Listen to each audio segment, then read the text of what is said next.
You know, there's a section in the report where we go back to 1997, which may seem like ancient history to some, particularly if they're younger viewers listening in, younger attendees. But this was the moment where 7 Years in Tibet and Kundun and Red Quarter came out. And it was a year where the Chinese government sent a very clear message.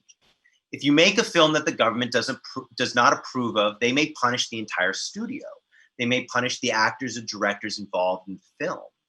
And that is a message that has been since then internalized by Hollywood as an industry, we argue in this report, and by executives whose job it is to smooth out any possible obstacles to financial success. So with the why established, let's talk about the how. How does Hollywood accept censorship or self-censorship within the face of these pressures?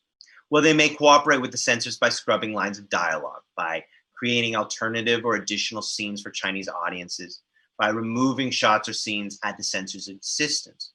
But beyond that, they may advance into a more proactive, a more cooperative stance with the censors to reduce the chances that reviewers will delay or reject their film. Studios have developed, we discussed in the report, informal feedback loops with fixers and distribution partners, consultants, and even with the censors themselves, all to ensure they stay within the lines that the censors have drawn.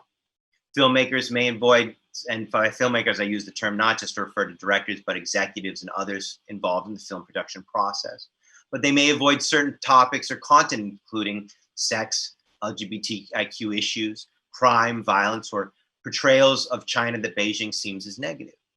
And for some movies, studios have gone even further, editing or shifting content of a film's global release in order to ensure that it has a better shot at being shown in China, or even inviting Chinese officials on set during production.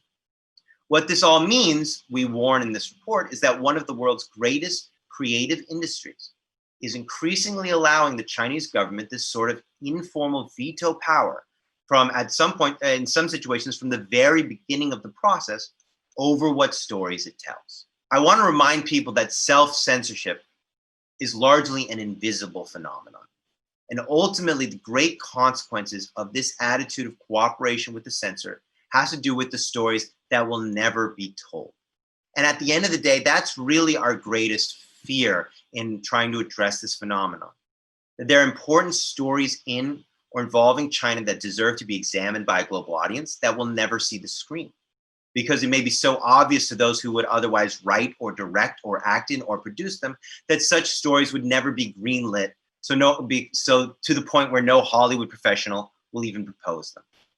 Or if they are told, that they'll be constrained and shaped by the desire to appease Beijing, that they'll function more as a political messaging rather than a movie that speaks truth to power. Now, we believe that this is an issue that's going to get worse if it's not discussed.